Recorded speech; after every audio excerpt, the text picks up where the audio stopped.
नमस्कार प्यारे बच्चों,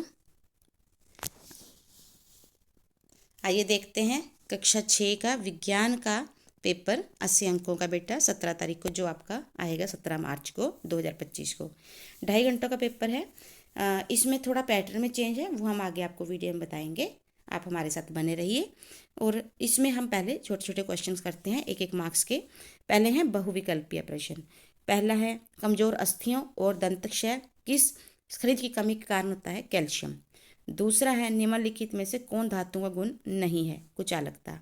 तीसरा है किसान किस विधि का प्रयोग करके हल्के भूसे को भारी अन्नकणों से पृथक करते हैं? इसका सही आंसर है निष्पादन, विनोइंग, जिसमें क्या होता है गेहूं को तोड़ी से अलग करते हैं। पत्ती के हरे चपटे भाग को क्या कहते हैं? फलक। उसके बाद क्वेश्चन नंबर 5 है घुटने में कौन सी संधि होती है? इसका सही आंसर है हिंज जॉइंट। इनमें से कौन जैव घटक कौन सा है? पौधे। लंबाई की एसआई मात्रक क्या है? इसका सही आंसर है मीटर। दर्पण में प्रतिबिंब किस घटना के कारण होता है? परावर्तन। विद्युत के कितने टर्मिनल होते हैं? 2 प्लस माइनस।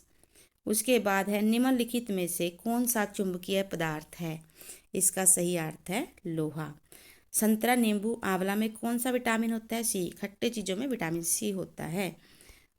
उसके बाद है क्वेश्चन नंबर 12, इनमें से कौन सा पदार्थ पानी में अविलेय है? तो यानी कि पानी में नहीं घुलेगा। अविलेय का मतलब था इनसोल्यूबल, जो नहीं घुलता, तेल। इनमें से कौन सी विसर्पी लता का उदाहरण है? वैसे तो विसर्पी लता होती बेटे जो जमीन में पड़े पड़े बढ़ती है, वो लता। तो इसकी बिल्कुल एग्जैक्ट आंसर तो तरबूज की बेल, लेकिन घिया भी जो है विसर्पी लता का उदाहरण है। तो इस वजह से अगर आपको एक ही चुनना है तो आप सी चुनें, लेकिन आपके चाहें तो आप 2 भी चुन सकते, गलत नहीं है। सी एंड बी बोथ, दोनों। ठीक है। नेक्स्ट है 14वां क्वेश्चन, प्रकाश संश्लेषण के समय पौधे किस गैस का प्रयोग करते हैं? कार्बन डाइऑक्साइड का। इनमें से कौन विद्युत रोधक पदार्थ है? रबड़। यानी कि किसमें से विद्युत, बिजली या करंट पास नहीं होता? रबड़। हम जब बिजली का काम करते हैं ना, तब भी रबड़ की चप्पलें पैर कर करते हैं। उसके बाद है समुद्र से नमक डैश विधि द्वारा बनाया जाता है? सही आंसर है वाष्पीकरण या इवेपोरेशन। नेक्स्ट है ऐसे पदार्थ जिनके आर पार देख सकते हैं पर बहुत स्पष्ट दिखाई नहीं देता। तो इसका सही आंसर है पारभाषी। जिसके आर पार नहीं देख सकते वो अपारदर्शी, जिसके आर पार देख सकते हैं वो पारदर्शी, जिसके आर पार देख तो सकते हैं पर पूरा साफ साफ नहीं दिखाई देता, पारभाषी। मछली के डैश होते हैं और जिनसे वो श्वास लेने में उसे सहायता मिलती है? इसका सही आंसर है गलफड़े या गिल्स। ठीक है। नेक्स्ट है बेटा नमक और चीनी को निष्पादन विधि के द्वारा अलग कर सकते हैं? गलत, क्योंकि निष्पादन विधि तो विनोइंग है, तूड़ी को भूसे से अलग करने की, तो ये असत्य है। घास की पत्तियों में समांतर शिरा विन्यास होता है? तो ये असत्य है। Leaves of grass have parallel venation. नहीं, पैरेलल नहीं, वो तो समांतर नहीं, इधर उधर सब का जगह हो सकता है, तो असत्य है। प्रकाश सरल रेखा में गमन नहीं करता है? ये गलत है बेटा, नहीं आएगा। इसीलिए गलत हो गया, क्योंकि प्रकाश सरल रेखा में गमन करता है। इसने कह दिया नहीं, इसीलिए असत्य है। गर्दन और सिर को जोड़ने वाली संधि को क्या कहते हैं? इसको बोलते हैं धुराग्र संधि, पाइवट जॉइंट।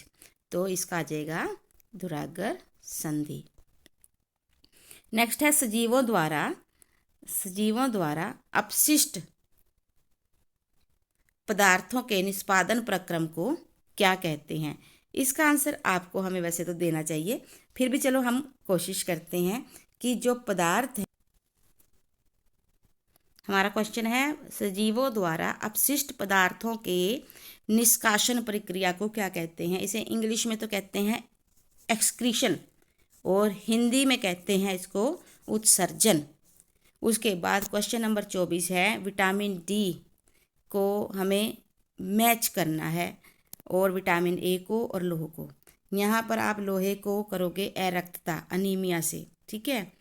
और उसके बाद विटामिन डी को आप करोगे रिकेट से, और विटामिन ए रतौंधी होता है, विज़न का देखना कम होना।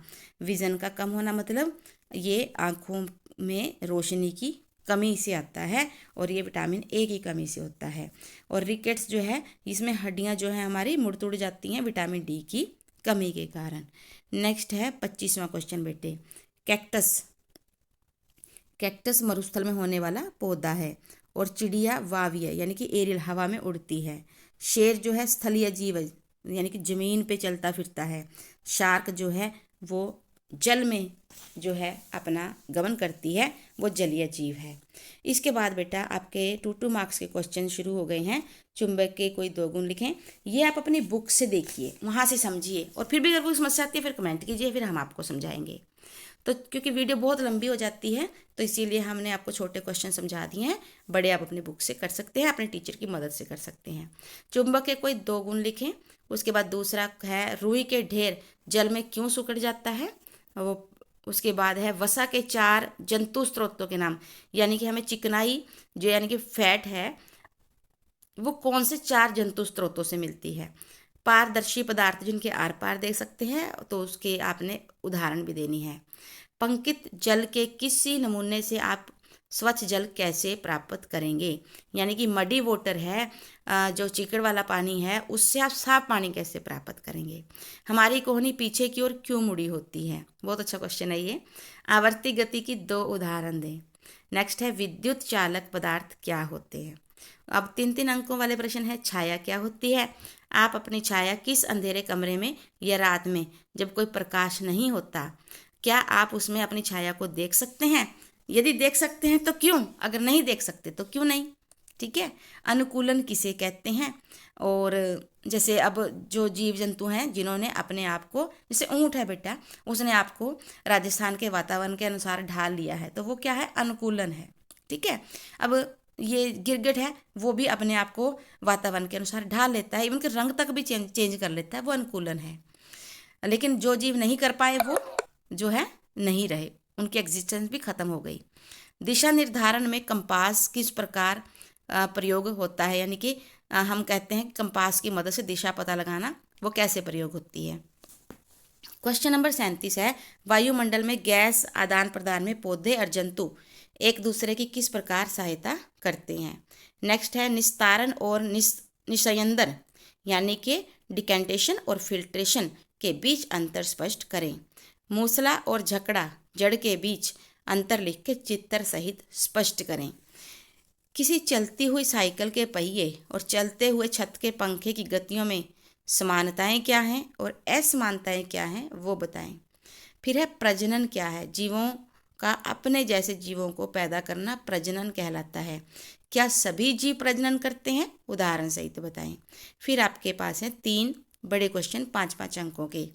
पहला है अभावजन्य रोग किसे कहते हैं, डेफिशिएंसी डिसीज किसे कहते हैं, और 3 ऐसे रोगों के नाम बताएं, लक्षण बताएं जो किसी कमी की वजह से होते हैं, जैसे कि कैल्शियम की कमी से होने वाले रोग। ठीक है। रक्त की खून की कमी से होने वाले रोग ऐसे। फिर है केचुआ और मछली किस प्रकार गति करते हैं, स्पष्ट करें।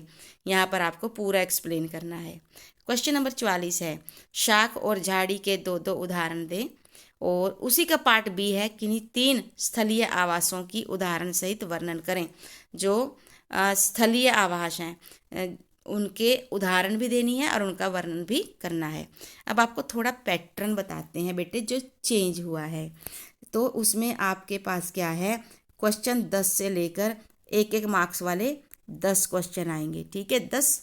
उसके बाद 11 से लेकर 20 तक आपके पास फिर 1-1 मार्क्स वाले क्वेश्चन आएंगे, लेकिन ये MCQ नहीं है, ये ऑब्जेक्टिव खालिस्तान ट्रू फॉल्स हो सकते हैं।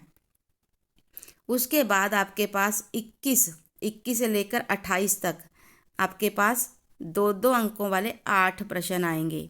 उसके बाद आपके पास 29 से लेकर 36 तक 3-3 अंकों वाले 8 प्रश्न आएंगे जो कि 24 नंबरों के होंगे।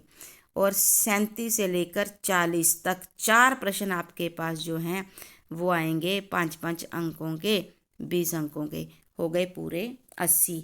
यानी कि ऑब्जेक्टिव टाइप क्वेश्चन आंसर्स आपके पास 5 घटा दिए गए हैं।